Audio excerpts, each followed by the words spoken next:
Strike a Chord, music chit-chat with your host, Valentino Gikovski. Welcome to the Strike a Chord Podcast, episode number 6. And on this episode, we have a great musician, great guitarist by the name of Tomas Lorenzo Fernandez. With Tomas, we talk about his musical journey, his approach to arranging and composition, and amongst other things, we talk about just the musician's life in general. I also ask him about his project working in the bush and connecting with the land here in Australia. If you like what you hear and what you see, remember to subscribe. Enjoy. All right, Tomas, welcome to Strike a Chord. Very, very happy to have you on these podcasts, and it's a complete pleasure. So what I wanted to have a chat with you today is about you, about Tomas. How you started the musical journey, and what really inspires you as a musician. And I know that you're a great arranger as well. Just wanted to pick your brains as well on that. But what I'm going to do first is I'm just going to hand it to you a little bit so you can just give a bit of a bio on yourself and let our viewers know who you are and what you do. Okay, Valentino. Well, thank you very much for having me today on your show. And first of all, I must say congratulations on putting together such an interesting podcast where you are showcasing Thank you very much. Australian talent and also helping the community in a way that we all need nowadays, especially with the way the market is going. We sure do. Thank you very much. And coming from you as a great musician, it's a pleasure to share with you and with your Pleasure's all mine. Listeners, viewers. So, yes, I'm a guitarist. And I have a very good one at that. Oh, thank you. I was cursed as a guitarist as a kid. Something happened. I suppose it all happens to us, no? Like when we're a certain age, that the demon of music comes along and says, "You," and you say, "Me? Yes, you." And from there on, we can't stop playing until we die. It's like, ah. So, in terms of my bio, once the demon struck me with the guitar and hit me over the head, I started playing. And actually, I was looking at one of your posts that Manolo Sanlúcar has died yesterday. Yes, a great master. We all sort of, as flamenco guitarists, I think we all looked up at him as one of the gods. Yeah, very sad news. And as a kid, one of the first, times I ever got excited about the guitar was when I was listening to one of his songs. I didn't know it was him, but later on I did find out. And it was just impressive, his articulation, his groove, his expression. And I said, I want to do that. So more or less, I've never been able to play as well as him. I'm halfway there, but maybe in another lifetime, because he's one of the masters that, oh my God. So I did start playing here in Australia. But when I was about 14, my family, they decided to go back to Spain. And I had no choice but to follow them. There was no choice back then. When you're 14, either you follow your parents or you die. So I had to go with them. So I went to Barcelona. And in Barcelona, I just kept on studying music and developing, interacting, and playing all I could. And in terms of education, I finished the studies at the conservatory. I then went on to Berklee College of Music. I did my degree there. And then I went back to Spain and master's education. Just knowledge to be able to exploit more the musical instrument. And in terms of what I've done in music, it's always like I've dedicated half my time to education, to sharing with people the way to use knowledge for expression. That's it. Not knowledge like, oh, look what I can do.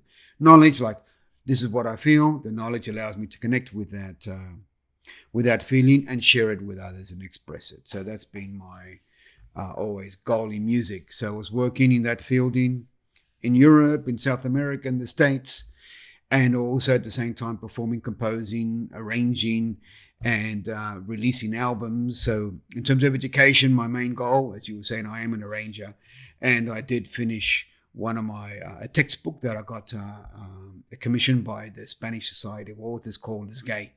And it took me about 7 years to put together a book on arranging and orchestration, which is focused on this concept. Like arranging and orchestration was always focused towards the big orchestras. We needed like the small, medium musician with small bands to sound big.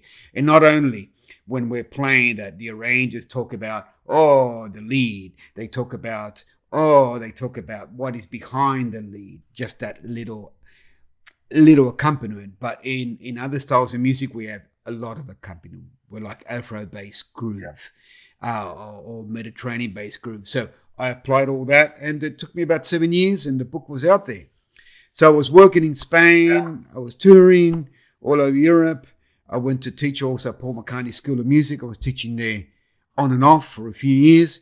I got hired to teach the people in Liverpool how to write Beatles songs because they all know how to sing them. And unfortunately, as a Spanish guy, we had no idea how to do it. So we had to learn the rough way. So since we learned the rough way, where I would explain to others like, don't you know that you have to do this to do what you like, what you do so well? So I went over there to teach for a few years. It was pretty amazing. But always from that point of view of getting the local musician, the working class musician, that means the one with the maximum expression, to put it together and to do something worthwhile in society. And with that, I know that you want to, it's sort of like grassroots, back to grassroots, isn't it? The grassroots musician. It's that thing that inspires you from the start, that you need to have with you the whole time. Like, I know with some musicians, they get to a very high level and then things get complicated, right? So you're getting into you're arranging with different people, different aspects of the music industry, I suppose. How do you keep yourself, at that level where you come back and you think, hang on, we're playing guitar, we're playing music, we need to arrange this, from that level. How do you keep that at that? Because I know sometimes it can get a bit complicated and it can get a bit convoluted sometimes, right? So how do you keep that level where, hang on, we're still playing music, Valentino, I suppose that you as a composer and also as an arranger and as a guitarist, there's also the why you do music, and that's what keeps it all together. The why is actually that you perform to be able to share your enjoyment of life and music with others. So that's what keeps it on my side, keeps it together. Like if the person's going to really enjoy the music is that person who is not a musician. It's like, this is life. I get you. So it has to be explained in a way that the person could be understood. Now, people are not stupid. You can explain to them the most complex things on the planet.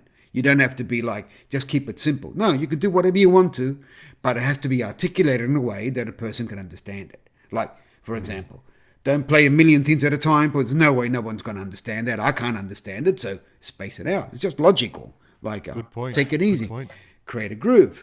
Explain it slowly. Give everybody time to breathe, because if there's just too much going on. Don't be selfish. Share with others. Use space. Use silence. So it's a matter of like, if the focus point from my point of view, if the focus point of music is the listener, and we do not play thinking of the listener, because then it's chaos. I don't know if it happens to you. Like, you're playing and you're thinking if the listener's going to like it. It doesn't work. It's like, you go home and you're going to cook something and you're only cooking thinking about, let's make sure that my cousin or my wife likes this. No, you cook it with love and you share it. And generally everybody likes what you do with love. So true. Generally. And what do you think? What keeps it together for you? Well, for me, what keeps it together is the energy. You have to provide good energy on stage. I think if you play for the people, you have to engage with them. You have to give them that energy. Now, sometimes you get into your own world and you become, you're so much into your playing and into your music that sometimes in some instances you forget that you're playing for someone, in an audience from a live perspective. I think sometimes you just need to, sometimes not break that cycle, but ease into that, because you have to think, hang on, people are watching you. So you need to provide really good energy. For me, that is the first and foremost. Knowing your playing as well is very important, but also not forgetting that you're playing it there for people, right?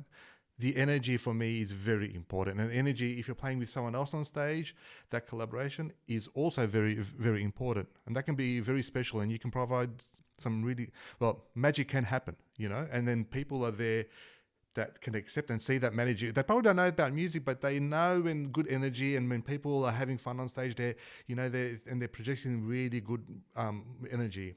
That's for me very, very important. Maybe the most important. My words are exactly what you were saying in different ways. You were talking about energy. I was talking about sharing. What are we sharing in music? We're just sharing energy. Exactly. Okay. Yesterday, I was driving and I was going to Sydney, and I was listening to ABC classics.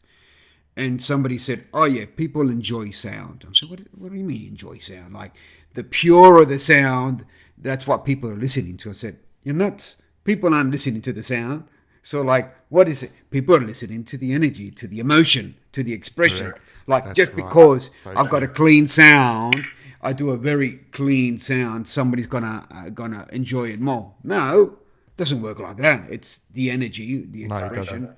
The energy is like the beam, I suppose, we're using to transmit the emotion. So it is energy. You're right about that. There's nothing else. So as good performers, we have to be able to supply that energy with logic. So Valentino, imagine that the energy is already there, but we have to tap into it and just make it flow. I don't know. That's the way I feel. Correct. Right? So true. So true. No, I totally agree. Totally agree. You mentioned the word magic. That magic is like, okay, we're in sync. No, when we're playing, does that happen? That it's and it's got nothing to do with drugs or alcohol. It's all like, we're in sync. We're together. We're having fun, we're playing, we're moving in this space. It's got nothing to do with sound. It's that energy, that flow. And we've got something that helps us join all our emotions together, which is the song. So,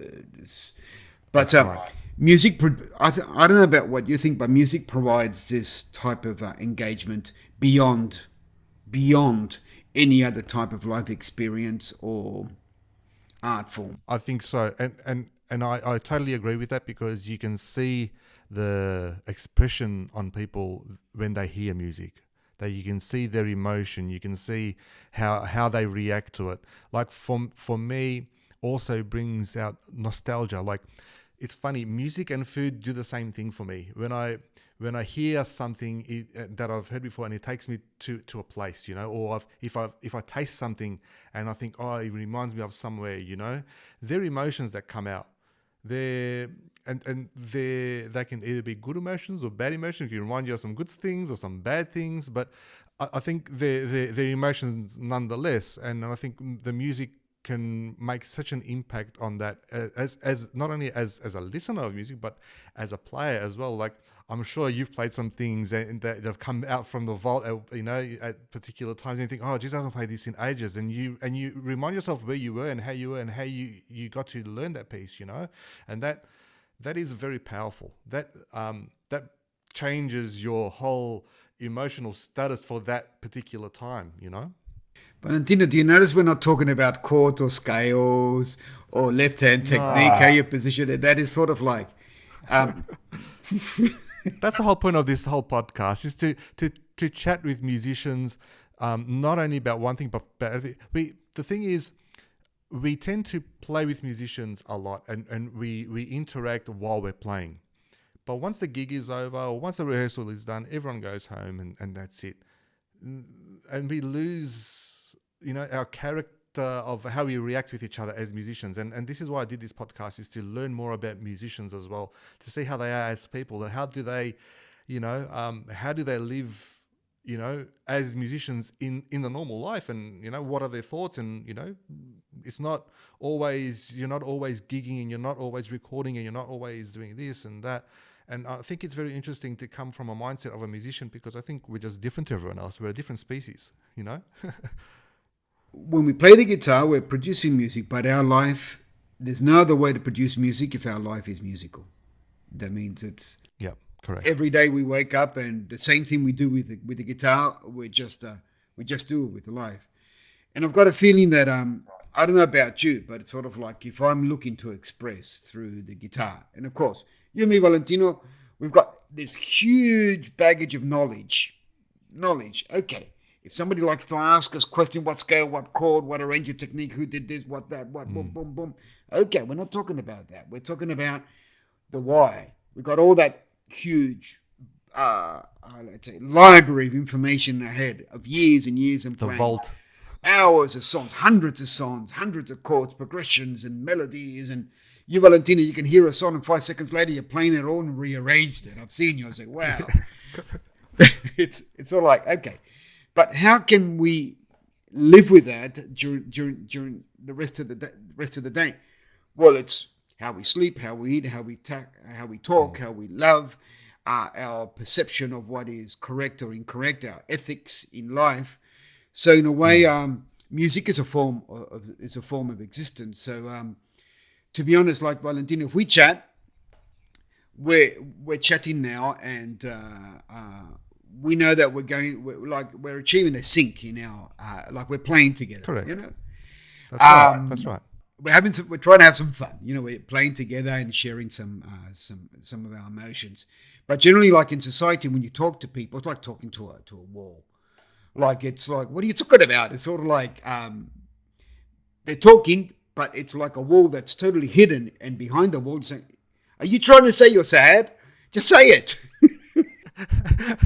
That's so true. That's so true with some people, and they think, well, why? What is he talking about? Why is he like this? What's going on? You know, and your head's just going 100 miles an hour. You know, of how you can communicate these things, and there's something not right. You're hitting a brick wall. There's a blockage there or something. You know, and I think that's just how we think, and I've actually noticed this with other artists from other parts of the artistry world, right? And they're in the same sort of sync, different place, but same sort of sync. It's amazing how some people think, and it's hard sometimes to reinterpret that to someone who's not of the artist background, you know. And then some people say, oh, you know, why did you, you know, start, you know, playing guitar, or why did you do this? Sometimes the why is a hard answer, you know, and you can't interpret that to a normal person. But if you're talking to a musician and you say, I'm a guitarist, well, he's not going to ask you why he knows, right? And this is the thing, and this is why it's, you know, and I think it's the same with a lot of other careers and a lot of other things, you know, engineers with engineers, you know, they'll speak about this and whatever. But I think with musicians, we talk about not only our art, but in this day and age and how we are now, we talk about our struggles too. So we counsel each other, you know? Yes. And struggles. It's tremendous, the struggles we have. We haven't even talked about that.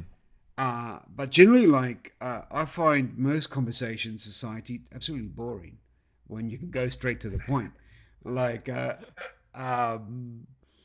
know, in a way, like we're grown-up children. You know, children communicate and sort of like, I don't care. It's ridiculous what you're saying, and you're just having fun with it. But there's no way around it. It's sort of like it's not. I'm not saying that we're special at all. I'm just saying that we have. As musicians, I believe that we see the reality in a different way, and we have to adapt to it. I can't adapt to it with a fixation based upon social expectations of what things are. It's a maybe, it could be. It's not a yes or a no. We don't have that type of mind. I agree, totally agree, and I think that's. And this is how we start. Well, this is how I start arranging music. Okay. You know, arranging music. So, let's talk about that. Yeah. So this is how I start arranging and composing. You know, it doesn't have to be this or that. It can be this. It can be that, it probably isn't that, or it probably isn't this. And that's why sometimes it takes a long time for a musician to go through the composition and arranging. And I think that's the state of mind and the particular place that you're at that particular time. And this is, a lot of things are grey, you know. It's neither here or there. But until you work your way through it and you start opening up the box and you start putting this sound in, that sound in, and you're doing this here or you're doing that there, you're putting this falsetto in or you're putting this chord in or that chord in, you know, you're discovering things as well. So that's why I think it's neither here or there. You can't really answer the question, you know, it's going to be like this or it's going to be like that, you know. Maybe with pop music it's a bit different, where you've got the format, you know, you got your A, B, your chorus, pre-chorus, and whatever. With our music, it's a bit different, you know. It's very, it's for me, sometimes it's unpredictable. Sometimes I'll play something or record something and I think, oh, okay, yeah, it sounds like not bad. Come back 5 minutes later, you know, it's not crap, but maybe I can do this or massage it this way or massage it that way, you know. So, and on that topic on arranging, I remember when we did play together here in Melbourne a few years ago, we were talking about this arranging thing, and we were talking about how what our approach is. I remember you saying to me, I actually figure out my melodies sometimes as part of a song, like a song, you know, and it's in your head like a song, you know. And I found that very refreshing, and I found that, oh, okay, that's actually quite a good approach. Whereas I think of my notes as falsettos, and it gets really complicated sometimes. I think of them as solos and parts, and you know, but I really took that on board, you know, and I always think about what you said. So it's just that the focus. 2 points there that you were saying. One is extremely important. We are talking about having a good time, but we do have to. I think it's important to state that we spend hundreds of hours working on things. Every day we study. Every day we struggle to actually get that right expression. Our income is extremely low, and we're actually putting more hours into it than any other profession. That's why I'm saying that the devil hit me over the head. But it's sort of like you're going to suffer the rest of your life. So it's sort of like it means that we're all day long connecting with that need to create, to express. It may be good or bad. I don't know. But personally, for me, the result means mental well-being. That's a reality. So we spend hours. I know what you mean. That we don't look for a chord because it might sound better. We look for a chord because man, if we don't look for it, we're going to feel sick. No, it's not right. It's not like we're smiling. It's like, this feels horrible. This is the most frustrating thing on the planet. Like. And we have to stop that frustration to go forward and repeat. Correct. Like, damn, and it's not working right, and reaches a point where, that's it. And then that's it. All of that, you've gone around the whole world, it looks like, to come to a point where, you know, we just got a flight direct, but we've gone through all these countries to get to there. So, but there's no other way. Spot on. The more we know, the more options, the more we have to choose until we find it. Yeah. And when we find it, well, to be honest, that's it. And then we go looking for something else. So the problem is that also in music, we have to learn that all this journey, which is a lot of anguish, a lot of anxiety, a lot of depression, it's existence that we have to just be able to flow with it. It's sort of like to enjoy that process of giving birth to something. We enjoy the process. It feels horrible. It feels good. It's shit. Up and down. I don't know. I have no idea. I don't know why I'm doing this. Why it sounds horrible. They're going to hate it. You know, all these thoughts. Yeah. So true. You hit the nail on the head. And you go through all of that, and then at the end you find out and you think, was that it? That's it. You know? Yeah. And you say you feel a bit of satisfaction. Like, that felt good. I generally, when I get to that point, I take a half an hour nap. I just fall asleep saying, I go for a coffee. I fall asleep. Or even a bit of a grappa or something, you know, just to hang on. Now I've got there a little bit of a reward, you know. Okay, my reward would be a paella with 4 beers. I do that, but then I'm out for the day for 2 days. Like, I have to recover. So And it's funny that you mentioned that it does take a lot of energy, and you do need to rest because you burn yourself out, you know? totally. It's discovering something new, and let's put it this way: I don't think we discover; we find what already exists. It's already there. We just say, "Okay, it's not that. It's not that. It's not that." Like, let's put into words. It's not a seventh chord. It's not a major. It's not a ninth. It's got the third. It's got the third octave higher. It's not this chord. It's actually a 2/5. It's actually a substitution. It actually is from a modal interchange. Okay, it's in this octave, this other octave, give pedal or staccato. It could be, it could be drop Then 2, you go drop 3, drop crazy. 2 and 4. It could be a Then you spread. go It could be upper crazy. structure triad. It could be fourth chords. No, it's not that. It's nothing like that. It's silence. Oh my God, it was actually silence what I was looking for. So, So true. So true. So true. So that was what I was looking for. Nothing. Oh, okay, good. Yeah, I sold bar number 1. Let's go to bar number 2 now. No, that's right. And so the process starts again. And look, I think that's a bit of the beauty of it. You learn and you learn a bit about yourself every time you do that. You learn that sometimes, all right, you know what? Maybe I can't do this, because sometimes you think, I'm Superman, I can do anything. Sometimes you think, you know what?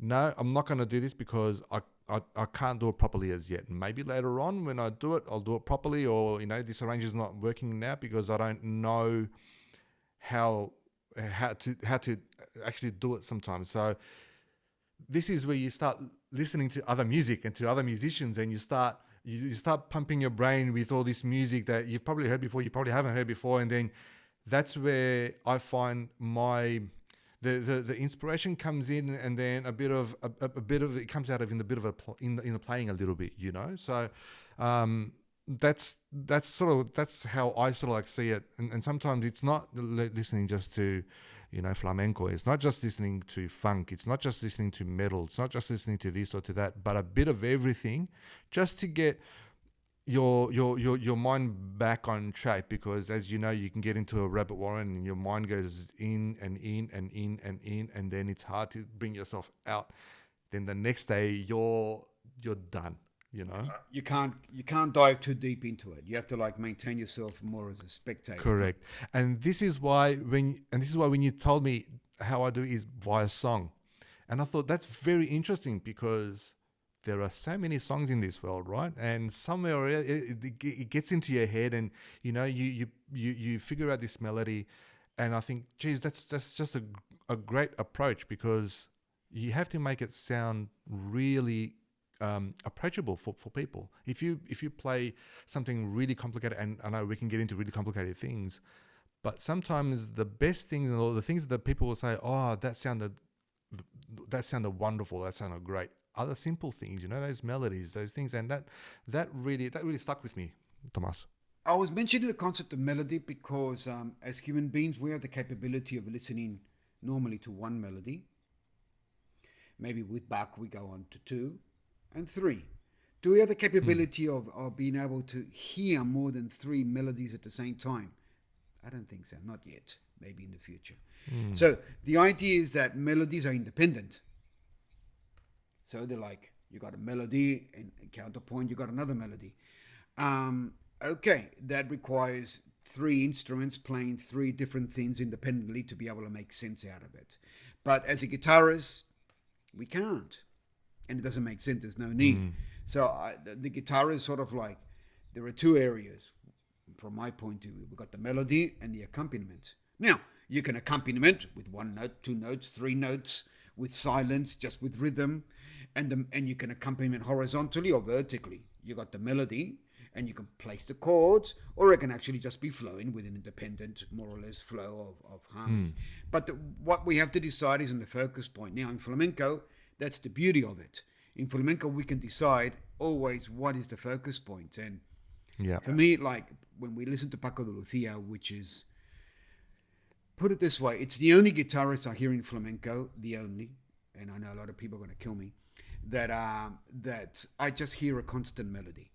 where the melody is. Then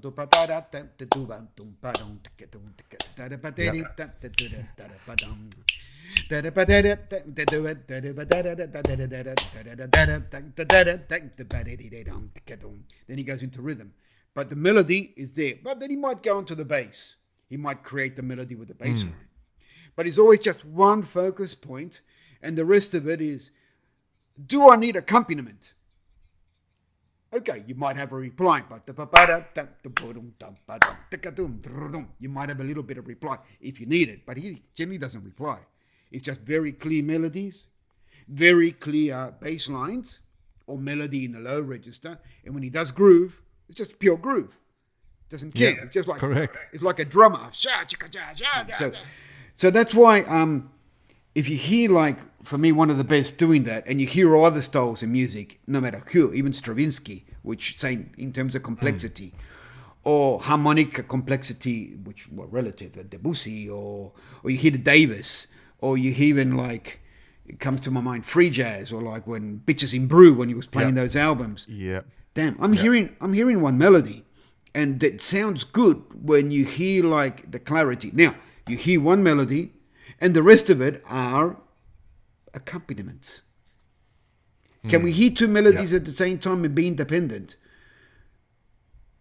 Maybe, but what for? Why bother? So it's like we got the melody there. That's why I was saying that no matter what style of music, it's always a song, and it's got a song, you got a melody, and the accompaniment. The accompaniment, we define it in our music as a harmonic setting, a group of chords that follow a sequence. Okay. The melody's going to stay the same. The chords, we can do whatever we want with them. We can change them, we can modify them, we can add, we can substitute, we can play in a lot of different ways. And we don't even have to play chords. We just have to play rhythm. We don't even have to play rhythm. So the melody's going to work well on its own. And then from there on, there's like an arranger. It's an arranger that, okay, what are people listening to? The melodic line. Not the melody, the song, the melodic line. What is the focus point? The introduction. The bass line. Okay. Billie Jean. Okay. That really is the focus point. And then when the voice comes in, it really is creating like two lines there at the same time with Quincy Jones. But that's the beauty of Afro music, that creates these constant ostinatos that allows us to layer things on top. In pop, we don't have that. Do you think that brings the groove to that Afro sort of style, Afro community style? Do you reckon that is the groove rather than just the rhythm? You know, it's the ostinato. It's a repetition of idea. Yeah. Funk, blues in a way. You know, it's a bit more evolved. But in terms of funk, reggae, anything that is very, very groove based, or even all the African music or the Latin, anything related to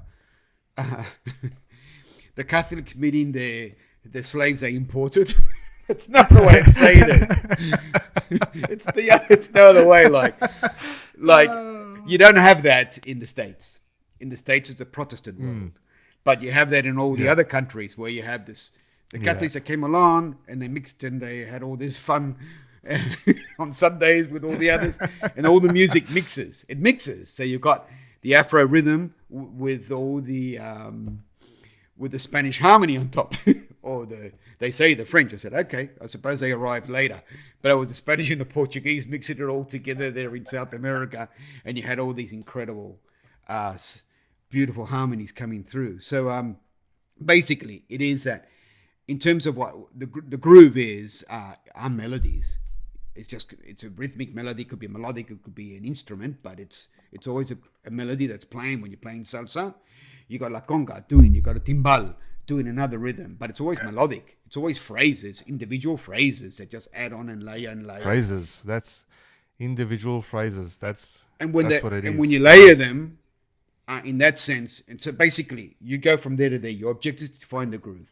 No matter what you do, if you're defining the groove, and if it's a constant, more or less repetition, which never will be a constant repetition, you can lay another thing on top. Infinite, no, but until you can, it's a complement, because we're not looking at music this way. We're music, it's horizontal. So accompaniment in a horizontal way. Now, flamenco isn't like that. Flamenco is vertical. Yes. More vertical. Because more you've got- vertical. Yeah, and you've got, and I think that the reason there is because you're playing in parallel and you're accompanying, whether you're accompanying cante or baile, or you're accompanying the other guitarra, or you know, you're everything's there. So we're following this, we're following this, and that's what it is. Yeah, and in the format of say baile, you've got, you know, your entrada, you got your, you know, your escobilla, you know, you got your, you know, different parts of you know, your letra coming in, your, you know, in different palos at different, you know, different forms and everything like that, you know, and you, that's what makes it, I think, horizontal, like this. There's no layers, because traditionally it was just one guitar cante, or at the very very very start it was just cante, right? But you had one guitar cante, bit of palmas from someone or other. But now I think that horizontal is sort of coming this way now.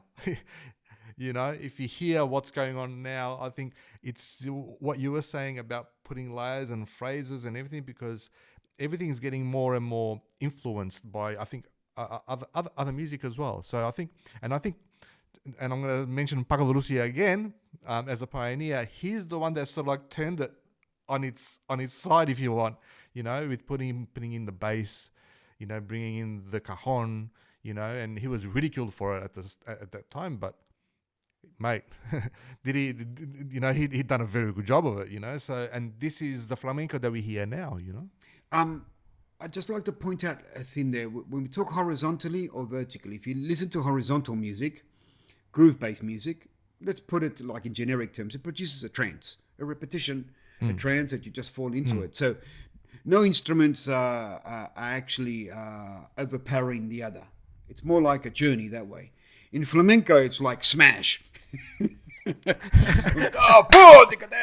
It's like boom, boom, boom. So there's no need to for that power to go. Like when you do a groove to reach a climax, it takes about 5 minutes. Maybe I've seen like bands like Marcel Parker. It takes him about a couple of hours before it sort of like starts building to the climax. Flamenco, 10 seconds. Yeah, boom, boom, boom. That's it. That's it. So it's a different way. No warm up. No warm up. So basically, you don't need, because it's vertical. It's like a smashing big band at the time, and it's rhythm. Then you really don't need that. But of course, with Paco Lucia, when the bulería comes in, it starts moving more horizontal.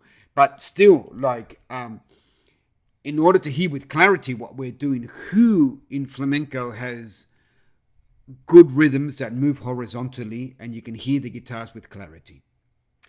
They're not yet there. You can hear a bass. Let's put it this way.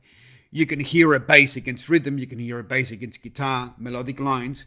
But the concept of harmony against harmony, like two guitars, it's still not there yet, because flamenco is not made for that. It's more vertical.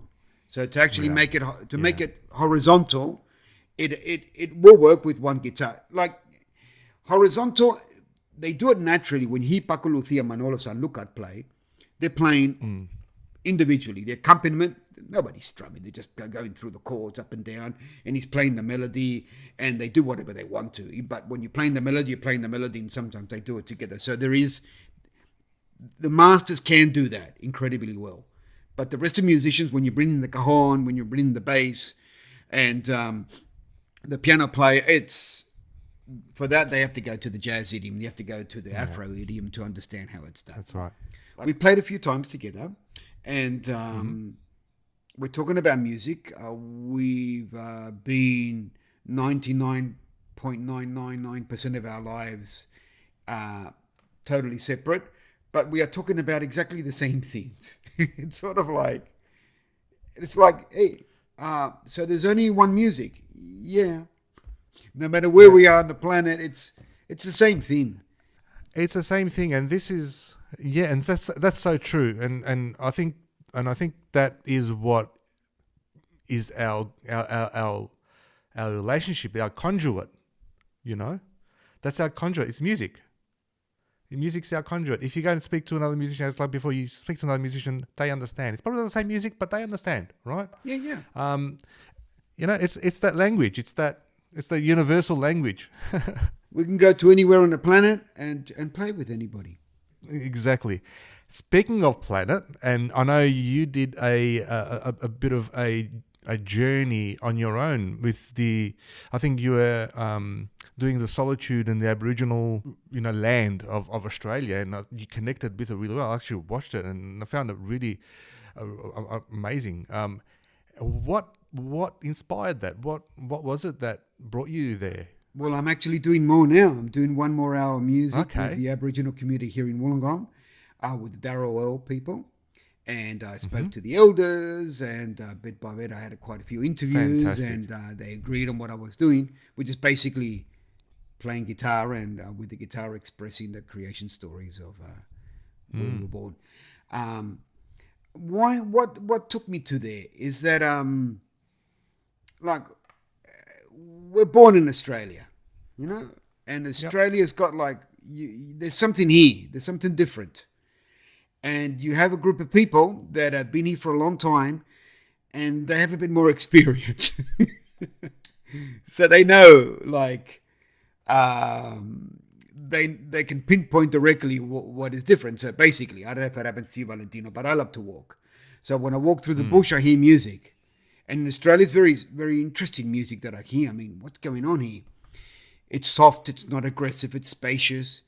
And then the real idea was that if this continent and the people who have lived here for thousands of years have found a symbiosis, how about if I start listening to their stories explaining the same thing as where we're from? So basically, it's not their stories anymore. The country has a music in it, and there are people here that have reflected that music, so that talk about the country, and actually been living here for a long time. So what I felt is those stories are those stories are ours. It doesn't belong to anybody. It's a story of the land, and with that story of the land, when you listen to it, you understand. You understand the land. So in a way, it is. It's even though the concept of belonging is not there. It's not that it's this is our story. These stories, they're ours. It belongs to the land. So the land is telling us a story. Let's listen to it. And we see the magic in the air. We see the beauty. We see the connection to nature, to Mother Nature, and what we're missing. So that's what brought me to actually bring musical life to existing Aboriginal Dreamtime stories that talk about not the people, the shapeshifters, which would be the animals and the people, but actually the fundamentals of that I would say like a form of existence and religion within nature. Like, for example, what other continent in the world is there that we don't have, where there are no hooves? Kangaroos don't have hooves. Koalas don't. It's all soft padded. It's all sweet and soft. And we know that the continent is extremely aggressive, and it's very harsh. So, but at the same time, so spacious. So, if music is an extension of Mother Nature, and I was able to use, and I am doing now, these Aboriginal stories to actually give purpose to my existence. Like, we're born here. Okay, so let's talk about what's going on here. So now in Wollongong, I'm doing the same, which for me it's even better. It's sort of like, this is where I was born, and I've spent all my life walking through the bush as a kid, and now I want to talk about it, and I'm able to hook up with people that with the Aboriginal community that were brought up next to the Spanish community, who was sort of like. There you go. There's a connection there. There's a connection. It's sort of like they were there, like, playing football with the Spaniards, and they were eating the chorizos and the salami and growing up with the Spanish. And the paella. Yeah.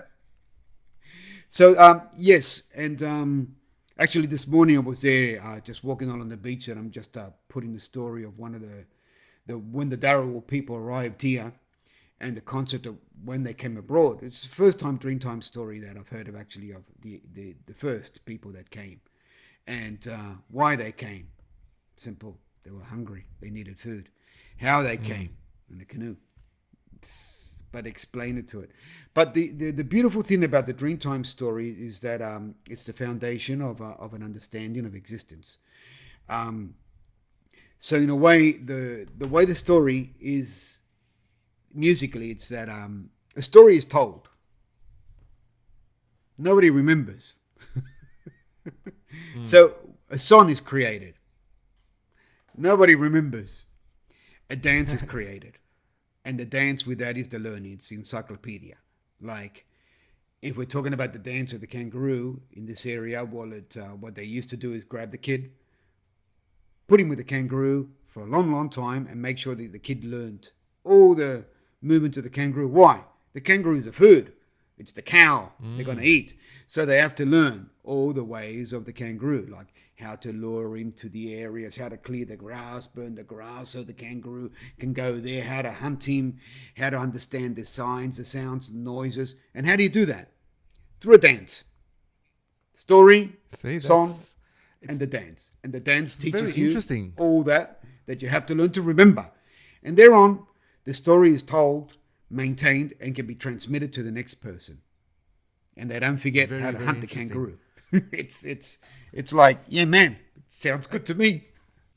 Yeah, and sometimes it's more intelligent than the actual human, with the animals, and I think what we try to do, and it's probably what you do with as a teacher, you put your students in a place where they can learn things and discover things themselves, right?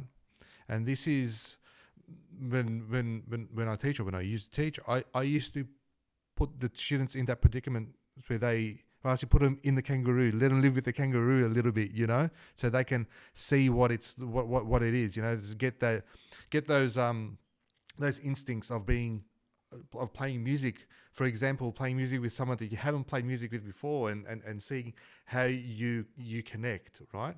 And there's a strong connection there, It's what you've just said. There's a strong connection because we all want to be guided, right? We all like to be guided. We all like to see what we're going to do and how we're going to discover things and why we're going to do it. But we all need a bit of guidance there. And I think that story with the kangaroo actually fits in quite perfectly with us musicians.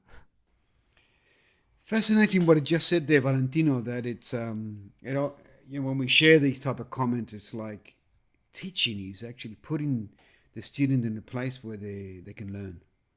It's not like throwing them the information because they won't learn it. You have to put them there where you have to put them there. You create the situation. And I know you have a great school and you have a good following of students, and sometimes for me when I teach it sometimes it absorbs a lot of energy, right? But I think what I always think about, how can I make this different for the student? How can I make it different for them? It's not just about learning this piece or showing them, the time signatures or this or that. Sometimes it's just putting them in there, getting them to discover things for themselves. That's how my approach is. Yes, guidance. You're giving them the fundamentals and you're giving them the basics, but sometimes you just need to let them go a little bit just to see how it's going to happen. Do you find that? That's something that I will start applying more and more now, because that is something that I forgot. We always learn, so it's sort of like always learn. What you're saying, Valentino, is that that's a way. We've been put in a situation where I observe things. I've observed you say something. I've learned something. That it's actually let the student learn. Yeah, it's sort of like, I think it's very important. More like that. That not the teacher is actually like rah, rah, rah, rah, yeah rah, rah. No, we're past that. We grew up with those sort of teachers. Yes, that is more satisfying. That is, the responsibility goes towards the student. Like, okay, it's not the teacher. If you want to learn, it's up to you. You do it, and you learn these things. Yeah, and you'll find that what I've found, it doesn't matter what musician and at what level the musician is, or even not being a musician, you always learn something. You always come back with something, or you come away with something, and you think, oh, okay, I'll put that in the bag. So it's always a learning thing, and whether it's a big learning thing or something, or something's it's opened up your eyes to something, or something a little bit by bit, you think, oh, okay, and if the things do make it better, we apply it. But I'm a big advocate of that, because sometimes you won't push them in the deep end, obviously, but you put them there, but you're there as a guide, more as if things do go pear shaped, you're still there, but you're going towards being there and being an independent musician, or an independent person as well, Love it. Now, one thing I wanted to ask you about, and your journey through producing. Yes. You've accomplished quite a bit, and you've worked with some big people within within your journey. You've gone to Berkeley, obviously, and you've worked with people such as Alfonso Johnson, and you've worked with some major producers, the Paul McCartney Experience, and everything. How did you find that? How did you find these people? How did you find them, but how did you find working with them? Were they? Oh, it's the easiest thing on the planet. The better the musician, the easier it is. What about their characters? Because they're big musicians. They're big. They're very well known and going fantastic, on time, totally professional, respectful. That's what you want, on time. It's sort of like the antithesis. Is that the opposite of what I was expecting? That the better the the easier it is to accomplish, to finish things, to work together. It's quicker, it sounds better, it's easier. So you're saying, so they're better people. So interesting. Like very my interesting. experience with that's working, why they're the professionals. My experience with working, you're going to record with somebody that is not the top. Are they going to memorize the music before they go into the studio and have it all organized? No. Are they going to give their best in the studio and don't worry about the money? No. No. Are they going to ask you, how can I do it better for you? No. Are they going to give you all your support to actually, after you've finished it all, saying, they're going to guide you and say, I think you should be going in this direction, and they do it with love. Trying to help you understand, because they've got more experience. They try to help you understand. We think you should go in this direction. Why don't we try it? So they're teachers also. They're friends. Okay. They love everything you're doing at the same time. So it's an incredible experience where they're so good that you feel very alone when you're playing. Okay. Nobody interferes. So that's the experience I've had of playing with the best musicians, where you go into the studio, they have your music memorized. Nobody's asking about money too much, because they know we're all in for the same, because we're not talking about commercial music. Everybody wants to do the best job possible, so maybe the piano player would wake up in the morning and do a yoga session to make sure that he goes into the studio and he's ready for you. And he's asking, for example, he'll bring in and have a diet that day because he wants to do the best performance. And you might have one of the best bass players in the world, which has actually written out all the music and rewrote it, asking for suggestions before he gets into the studio. And that is what happens with good musicians. So I'm saying, damn, so the better I become, the easier life will be. Yes. That's a very good take. The better I become, the easier life will be. And I've always, and this has been drummed into me from a young age. When you play with good people, with good musicians, you become better. And not only the playing, but how they approach what they do. As you said, they're on time, they're prepared. They give a bit more guidance. They're focused. And I've taken that since I was a kid. So always make sure I'm on time, prepared, as much as possible, and always, make an effort to acknowledge as well. Focus, but also acknowledge who you're with. What the piece is about, and always be there. Also on a professional level, but also be a bit a bit human, as there's a lot of musicians out there that here's the piece, here's the, these are the charts, or here it is, bang, bang, bang, bang, bang, bang, bang, and that's it, And it's horrible. Yeah, and I'm not like that. And I'm also open to criticism as well. If something's not right, tell me. If this is not, well, fine. We could change like this or change like that. That's the whole that's the whole essence of playing with people and playing with good people. When we played together, I was totally amazed. Like, damn, Valentino knows it better than me. I gave you a song like, did I play that on the recording? You had it all memorized. But how did you memorize that? I can't hear that. But you had it prepared like, wow. Like, I have to study my own music. He's doing it better than me now. That was true. That means I've done my job. And you made suggestions. You also made like comments on how to move it. Why don't we do this and that? And I was saying, oh, that's so comfortable. It's so nice. And maybe we'll do it again one day, I hope so. But it was a pleasure. That night was a pleasure to play with you. It was good to play on that level, and being, such different musicians that we are. We had the same mentality, the same sort of goal, the same sort of thinking, and I like that. We're holding the same weapon, but we're using different ammunition. You know what I mean? But yet everything's there. And it was such a great performance, and I enjoyed it thoroughly because it actually challenged me a little bit as well. It pushed me out of my comfort zone a little bit, which is always good. But yeah, I enjoyed it thoroughly. I thought you were bored. It was sort of like, I was saying, damn, it's only taken you a few minutes to learn all of this. It took me a month. He must be bored. Must be boring music. No, it was actually, I quite enjoy it. When I enjoy things, I tend to speed up the process, It's time consuming to be able to put together so much effort, and the economic rewards are, we have to be careful with that because we put a lot of effort into it and the money comes out of it very little. So I understand that a lot of musicians, it's very hard. But if you're a good musician like yourself, you can do it. You can do a good job in very little time.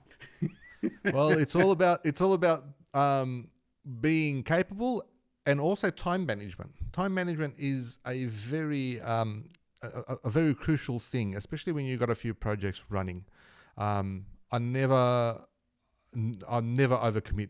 I've overcommitted in the past, and it's not a very good experience. Not a very good place to be in. Always, when you commit, you do it 100 to 200%, and if you can't, you let them know, and you always set the expectation. As musicians, we're always trying to be in different projects, trying to do this, trying to do that. Let's try this, let's try that. But you can't overcommit yourself because A, you probably won't do a 100% job. B, you'll get run down, and C, you might ruin some relationships along the way. So that's very important for me. All right, Tomas, we might call it there. Thank you very much. It's been an absolute pleasure, a great chat with you, and also, wish you all the very best. I know you're back in Wollongong, back on home turf, and I wish you all the very best with all the projects, and maybe one day we can come together and do a project again. Next time I'm in Melbourne, maybe we can we can do the concert together. It would be nice. Definitely, and I'd like to have you, especially on the podcast, in live, and next time when you're in Melbourne, we can do it in live, and we can do it here, and and we can play together as well. And I'm also looking forward to hear your new album that you should have. Thank you very much. Soon. I'm looking at I'm mixing down a few tracks as we speak, but a couple of tracks I have to go back to re-recording the guitar a little bit. I wasn't quite happy. But that always happens. So hopefully that comes out and that's a success. As you know, that's what we all strive for. But yeah, thank you very much. Thanks for your kind words, and hopefully everything, all your projects are all well received and it's very, very successful. Likewise, and we'll be in contact because I'm sure we see each other every day through Facebook. That's right. Look, okay, Valentino, you take care. Thank you very much. Thanks once again, Tomas. Take care.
Hope you enjoyed the Strike a Chord podcast. Be sure to visit valentinoflamenco.com to access more podcast episodes, news, and other projects that I'm currently working on. Thanks for listening and watching.